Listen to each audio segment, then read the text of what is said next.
Hi, everyone. Welcome to episode 7 of Diayogi Dialogues. And I'm really excited today to interview Sarah Tomlinson, who is an incredible author, yogini. She's just an inspiration. And I've been waiting to physically meet her online since we connected last year. So, hi, Sarah. Welcome. And I'm just going to read your bio, and then we're going to get straight into our dialogue.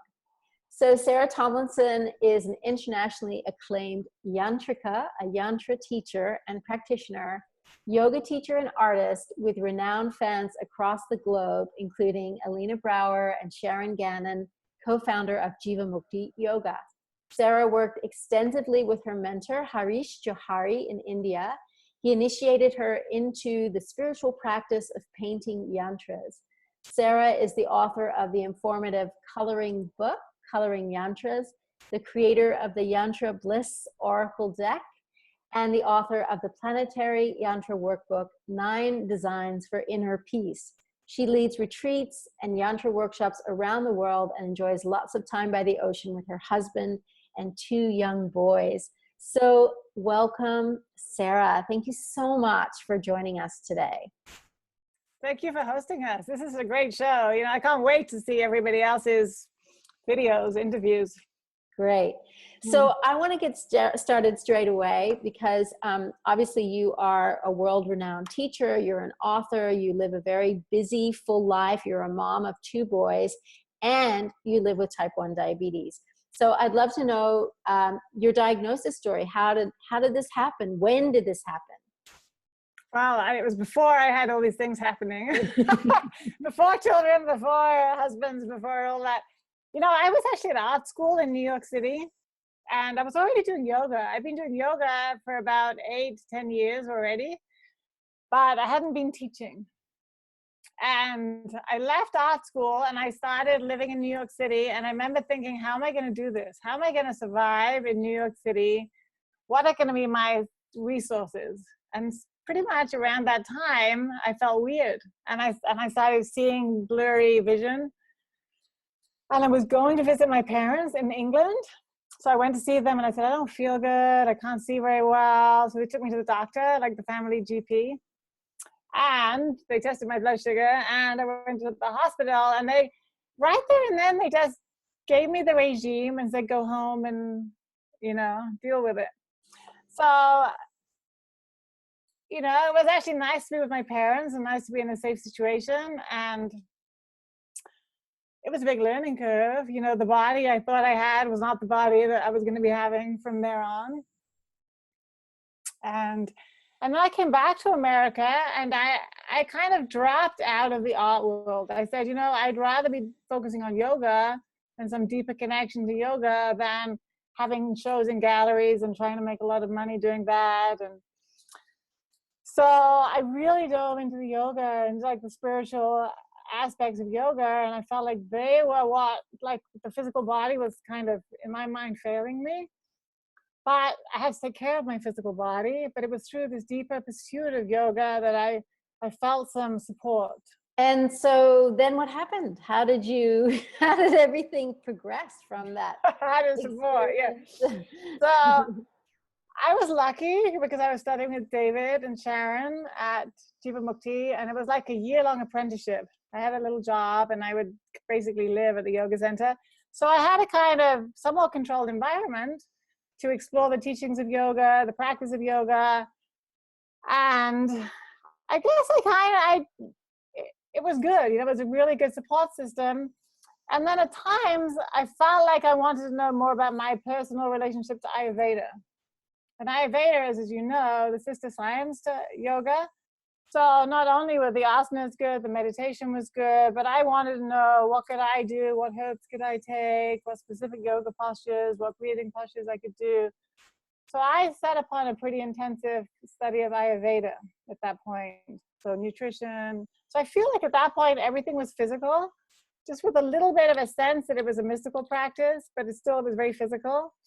And then part of Ayurveda led me to reading books by Harish Johari, who later became my Yantra teacher.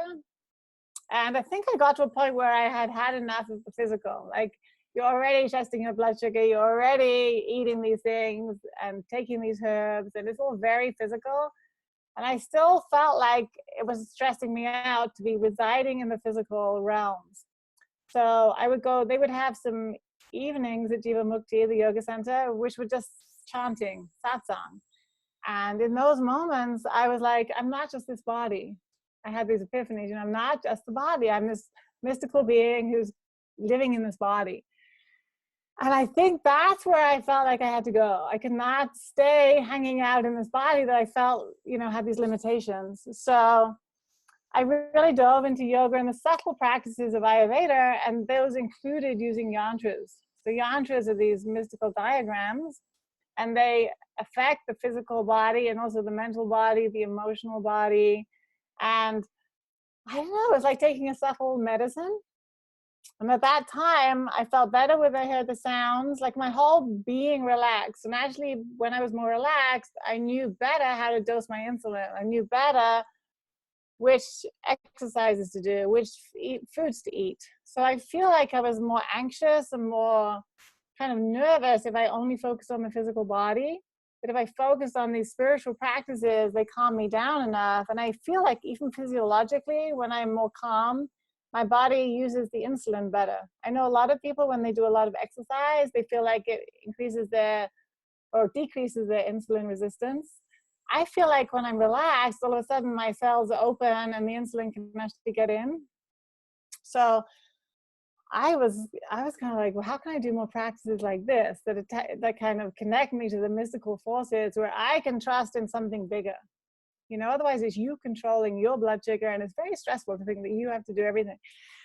So I kind of felt like this higher power, I guess, was in charge, but also that I had a conduit to that higher power through drawing these yantras, through coloring them.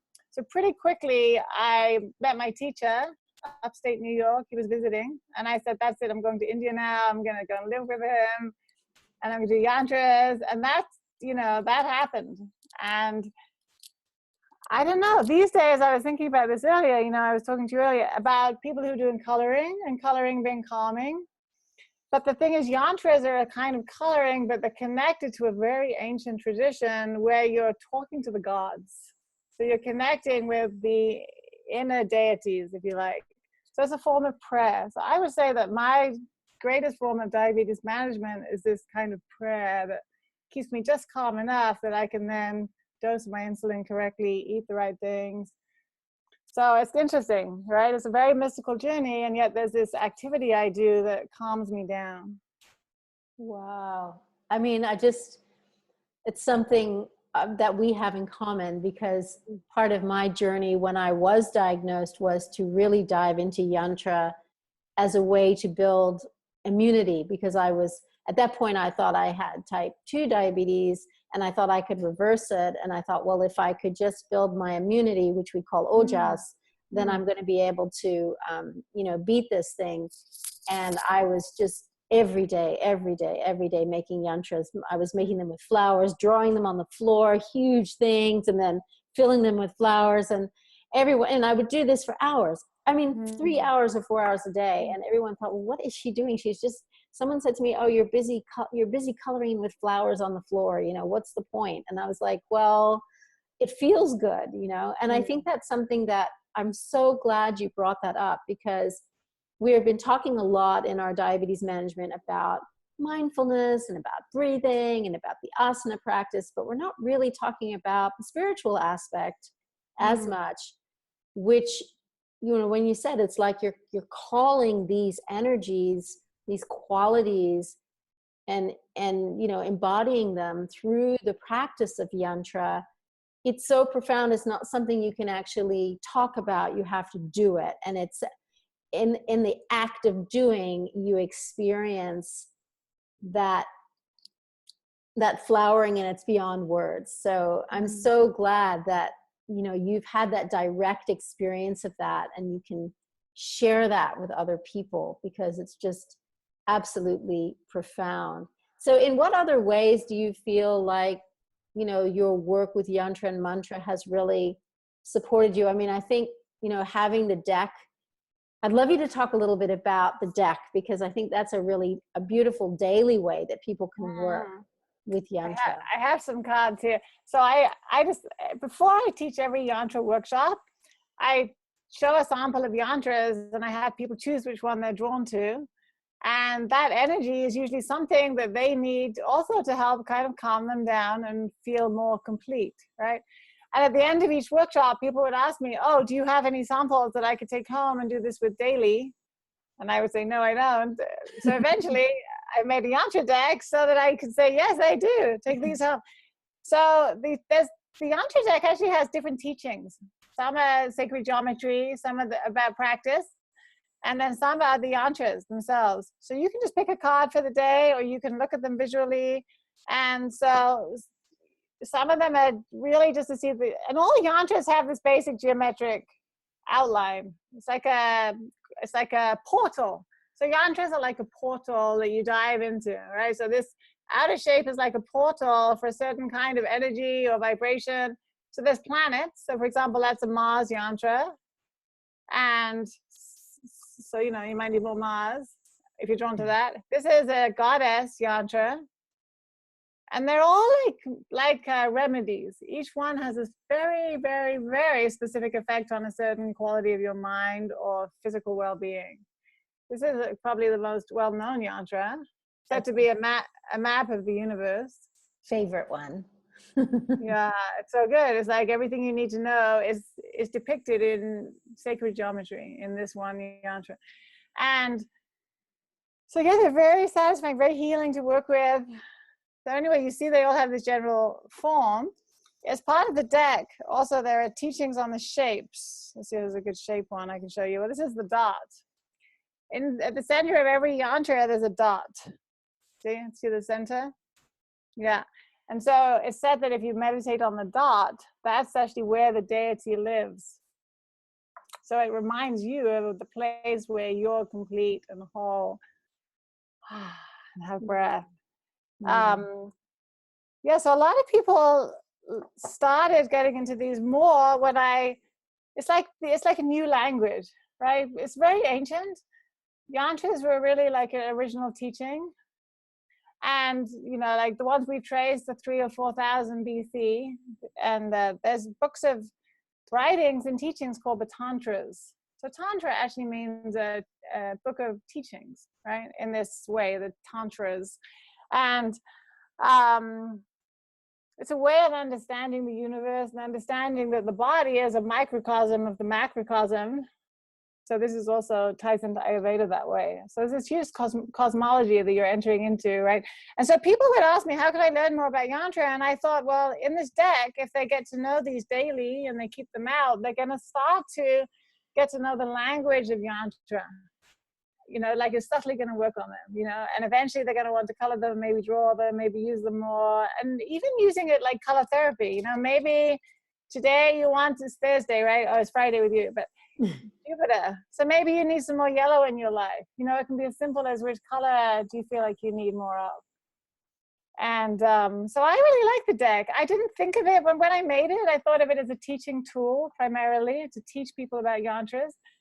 But what's happened is most people who really like to use them, they use them every day and they pull, they draw different cards for the day. And most people think of it really like an oracle. I mean, it's called an oracle too, but like they're getting this message, So it's kind of fun how it's starting to have a life of its own. I'm already working on the second edition of the Yantra deck. So it is exciting. It's funny, I call it the Yantra revolution. It's funny when it's so ancient, but it's like I feel like I have this mission to bring it back to people's awareness because, my teacher died, and when your teacher dies, you get left with this responsibility to teach, right? Yeah. And it really is one of the most profound healing practices out there. So little known because everyone's so focused on the physical. But I love what you said, that you felt like every time you focused on the physical, it was actually creating more intensity. And when you stopped doing that and you found the places where you were calm and relaxed, that you were able to absorb the insulin that you were injecting and produce, whatever, like it was actually much more healing for you. And I think we need to hear that living with diabetes. We need to hear that there are other ways other than just, exercise, food, and insulin that we can deal with this situation. So it's really exciting that exciting that you live with diabetes and you have found this, no one wants to. I mean, I can't tell you, like when I'm coloring the yantras, I'm not thinking about diabetes. You know what I mean? Like you can't think about it all the time. And yet you can lovingly take care of yourself so that you can take better care of yourself. There's a funny thing because there's this organization here in San Diego and it's called TCO. I can't even say it. TCOYD. Yeah, TCOYD, right? Like it's not an acronym that spells anything, but when I first saw, it's a great organization, right? But when I first saw it, I was like, oh, it's so nice, taking care of your diabetes, right? That's how I read it. And then finally I got some literature from them and it's taking control of your diabetes. And I was like, I don't want to hear about this word control anymore. It's like, when we think we're in control, we are mad at ourselves when our blood sugar is on the right number, And it's like, you know what? You can only do so much, right? And then otherwise you just get stressed about the control issue and it makes you really tense. And so all these things in yoga are to make you realize you're not the doer. Obviously we do have to take care of ourselves, right? But it's different to the tension around the word control. So it's interesting, right? Tight control is what the aim is in the medical community for diabetes. And I understand the concept, but tight control just makes me feel really tight in my body and stressed in my mind if I don't get it right. It's sort of like, if I don't get it right, I'll fail, right? Nobody wants to be a failure. So just taking care of yourself. So I don't know, in my own mind, I always say that still taking care of your diabetes when I see that. That's beautiful. So would you be willing to share a little yoga snack with us today that we could just, experience with you as our yoga teacher on this diayogi dialogue? Yeah, that's a great idea. Yeah. So every morning, I'm sitting on a bowl here. So I need my new desk chair, the bowl. So every morning I do this as my practice. I mean, every day I work on a yantra coloring drawing, but in the morning, usually I'm meditating with one, right? And I just finished for my YouTube channel, which, I'll pitch it right now. But anyway, my YouTube channel is going to be really for teaching people how to make the yantras. Because I can't do a workshop in every town, in the world, right? So, and it is something you can teach through a video. And so I just made this yantra and it has a mantra that goes with it. So I figured if you look at the dot, remember the dot is where you focus in the yantra at the end when you finish. And there's a mantra, a sound that goes with every yantra. Actually, there's a yantra that goes with every mantra.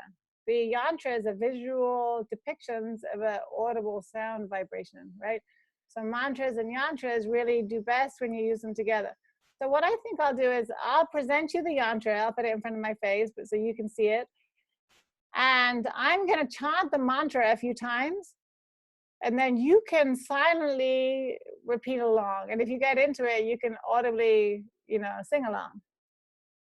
I don't know how many I'll do, but I'll do a few and then there'll be a period of silence. And it's just a nice thing for you to do. And you can have your eyes open for a moment. And then if you want, you can close your eyes towards the end and just receive the after. It's like an after image, an after effect of looking at the yantra. You close your eyes and it takes you into a kind of deep space inside. So this is the Ganesh yantra. Ganesh is very good for like grounding in all things. So grounding even in spiritual wisdom, right? Spiritual wisdom is not something that's up there. It's just this idea of taking care of the subtlest part of your being. Okay. So are we ready? Yeah. Yeah. Ready. All right. Ready. All right. So it's going to be as, square as it can be. And just see, I don't like to say too much about it because I want you to have your own experience. Okay. I think it's good enough. I think it's better if I'm further away, then I won't get cut off. Okay? Yeah. Now we can see the whole yantra. It's perfect. Yeah. Okay, good. And make sure you're sitting comfortably. So either feet flat on the floor, belly soft, long spine, or sitting cross-legged if you're on the ground. And then gazing at the central dot and feel these sounds in your body as I chant them. Om Gam Ganapataye Namaha. Om Gam Ganapataye Namaha.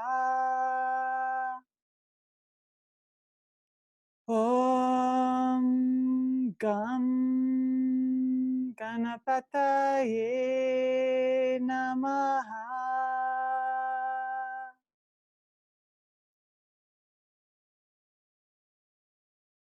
And then continue to gaze at the yantra, or you could even close your eyes at a certain point and maybe hear that sound in your, like your mind's eye, your mind's ear. Om Gam Ganapataye Namaha. Om Gam Ganapataye Namaha. Om Gam Ganapataye Namaha.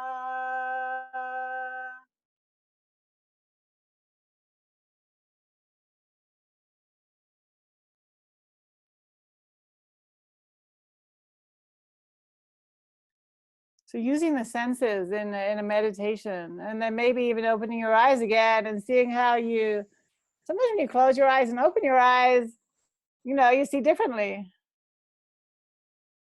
So this yantra connects you to the, like the base of yourself. So it's like you settle into yourself, taking care of yourself in a very practical way.